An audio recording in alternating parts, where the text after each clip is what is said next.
brought Exergis to level cap, started a run, me, Sashiro, and Xenazar. It was a pretty chill run. We kind of speed ran it as much as we could.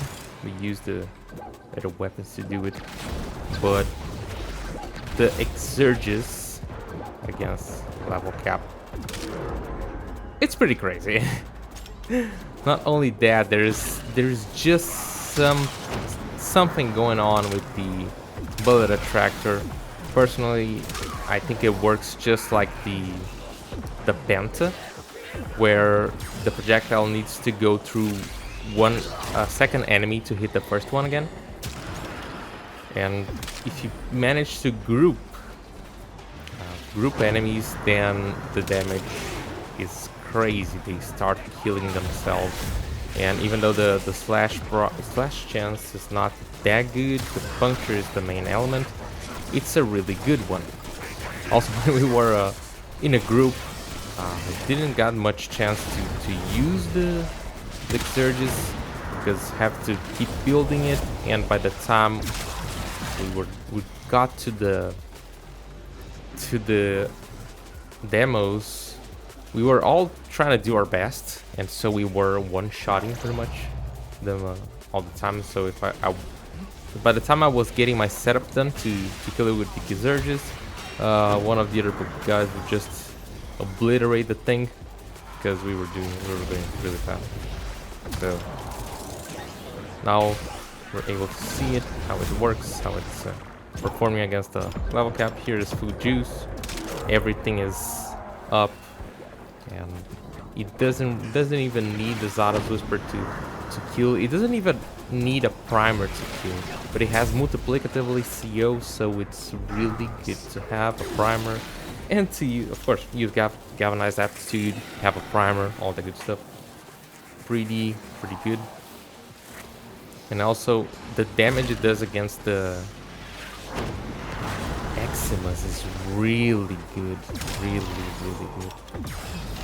Once you have Arthuss Whisper, of course. Without it, it's not gonna be as much damage because Overguard takes void damage, increases damage to void, so it works amazing.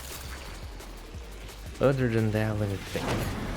The build is nothing too crazy. I made it to work without critical, but my cat, for some reason, it's buffing me for critical a lot.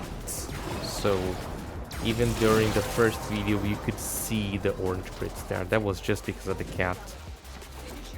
Farmed a bunch of steel essence again. That is always good. Fissures take a little bit more time to complete, but in a group, they're just super chill to do. I want to stack everything, but sometimes it's a little bit hard.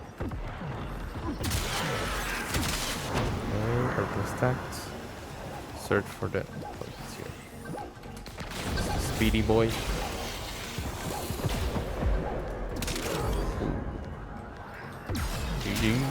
Look at that. Look at those shots going. And the slash procs. Oh yeah. The crazy thing is, as soon as he kills one, the projectiles fly, and if they happen to hit another target, they will form another bubble and keep switching between targets. You know, it's really cool to see something like that.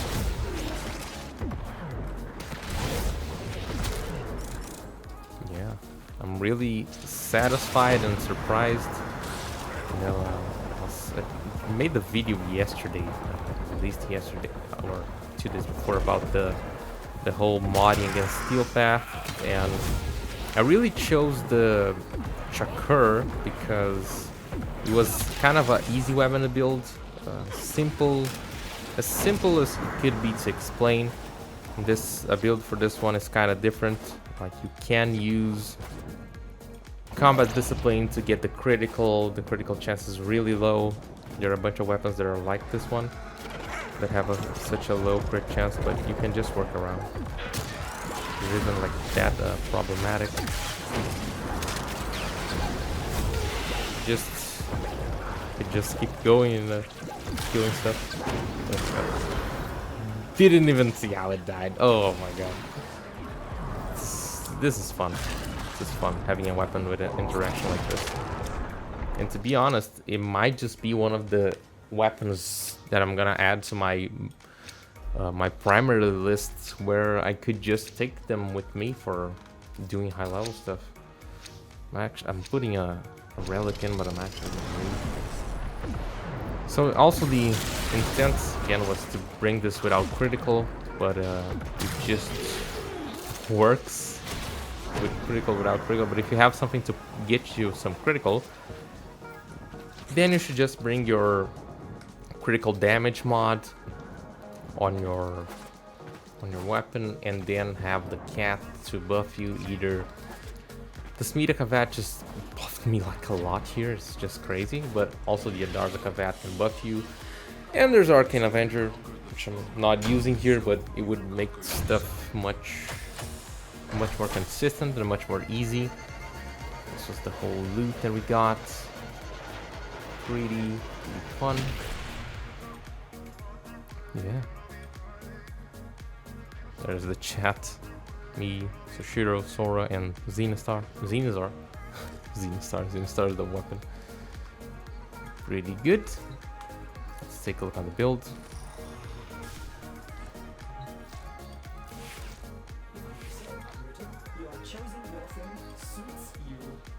Same stuff.